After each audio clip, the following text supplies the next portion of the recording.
Special అండి నాటు పీతల పులుసు. 100 గ్రాముల దాకా నూనె వేసుకోండి. 1 కిలో పీతలండి. బాగా శుభ్రం చేసి బ్రష్ తోటి కొంచెం పట్టి ఉంటుంది నాటు పీతలకి, సముద్ర పీతలకు కాకుండా. నాటు పీతలకు శుభ్రంగా క్లీన్ చేసుకోండి. చాలా బాగా క్లీన్ చేసుకోవాలి, లేకపోతే దీనికి చెరువుల్లో ఉన్న వల్ల దీనికి జిగురు మట్టి ఉంటుందండి. శుభ్రంగా చేసుకోకపోతే కూర బ్యాడ్ స్మెల్ వస్తుంది. ఇలా చాలా నీట్గా క్లీన్గా చేసుకుని దీన్ని పక్కన పెట్టుకోవాలండి. 1 కిలో పీతలండి ఇవి. పీతల కూరకి పచ్చిమిర్చి 10 వేయండి. మసాలాలోని ఒక పెద్ద ఉల్లిపాయ 2 అండి, పెద్ద ఉల్లిపాయలు 2 సైజులు. దాంట్లో కొంచెం వెల్లుల్లిపాయ, జీలకర్ర, ధనియాలు, లవంగాలు, దాల్చిన చెక్క, యాలకులు, జీలకర్ర, గసాలు కలిపి మిక్స్ చేసేసి గ్రేవీ చేసేసుకుంటా. ఇలాగే బాగుంటుందండి. సపరేట్గా ముద్ర పక్కలేదు, ఇలా రుబ్బుకుంటే సరిపోతుందండి మనకి. ఇలా రుబ్బుకున్న దాన్ని ఆయిల్ వేరేదాకా ఆ గ్రేవీలోంచి, ఆనియన్ గ్రేవీలోంచి బయటకు వచ్చేలా చూసుకోండి, సరిపోతుంది. ఆనియన్లో సపరేట్ అవ్వాలండి ఆయిల్, అప్పుడు దాకా ఫ్రై చేయండి.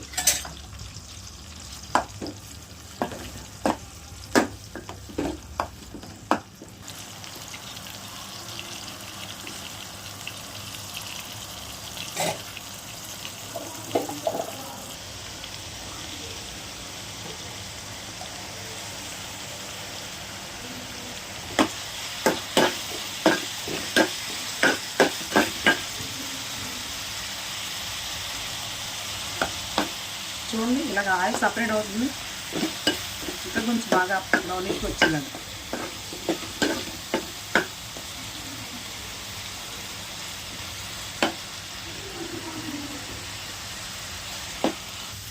చూడండి, దాంట్లోకి ఒక పెద్ద సైజు వంకాయని పొడవుగా ముక్కలు కోసుకోండి.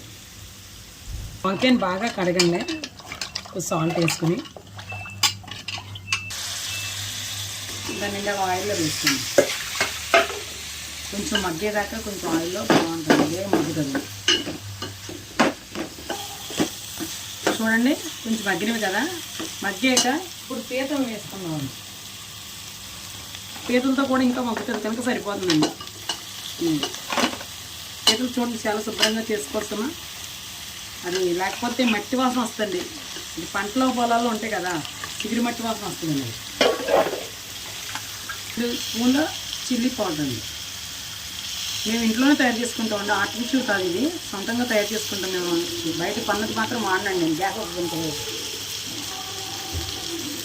బయట కొన్న పౌడర్ నుంచి మీకు పిల్లలకి గ్యాస్ ట్రిప్ వస్తుంది, డైజెషన్ బేగా కావద్దు. మనం ఇంట్లో తయారు చేసుకోవాలండి.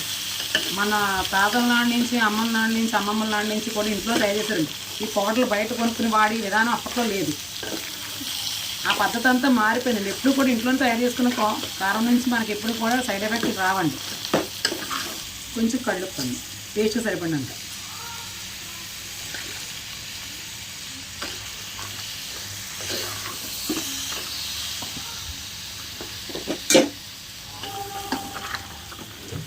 కొంచెం ఆ పీతలకి, ఆ వంకాయ ముక్కలకి ఎక్కువ కారం పడుతుంది మసాలా. ఒక 10 నిమిషాలు అలాగే సిమ్లో పెట్టుకుంటే బాగుంటుందండి. అది చాలా నీట్గా వస్తుంది అప్పుడు. పైగా మనం ఇప్పుడు వాతావరణం కూడా మంచి అనుకూలంగా ఉందండి. రొంప పెట్టినా ఏది పెట్టినా పీతల పులుసు వల్ల చాలా బాగుంటుందండి. వెంటనే రొంప తగ్గుతుంది. అదన్నా నాటు పీతలు అయితే ఇది రొంపకి బాగా పనిచేస్తుంది. పిల్లలకి వేడివేడిగా పెట్టితే దీంట్లో ఉన్న బాగా పిల్లలకి బాగా ఇందులో ఉన్న గుజ్జు తీసి పెట్టండి. ఇందులో డెక్కల్లోని మూలుగులా వస్తుందండి, మన ఏటమాసం మూలుగులను. అది పెడితే చాలా బాగుంటుందండి పిల్లలకి. ఇప్పుడు బాగా లావుగా ఉన్నవి వేస్ట్ అయిపోతుంది అనుకోండి, ఇందులోనే ఉంటుందండి అసలు మెయిన్. చూడండి, చింతపండు పులుసు ఇలా వడకట్టి పోసుకోండి.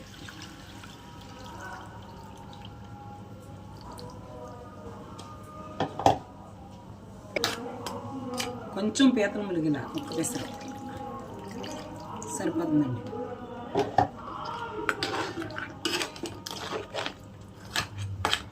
చూడండి, పీతలు ఎలా ములిగినాయి.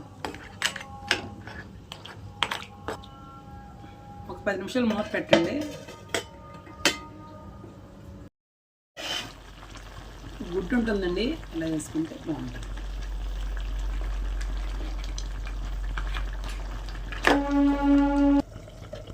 ఇప్పుడు కొంచెం కొత్తిమీర చల్లండి.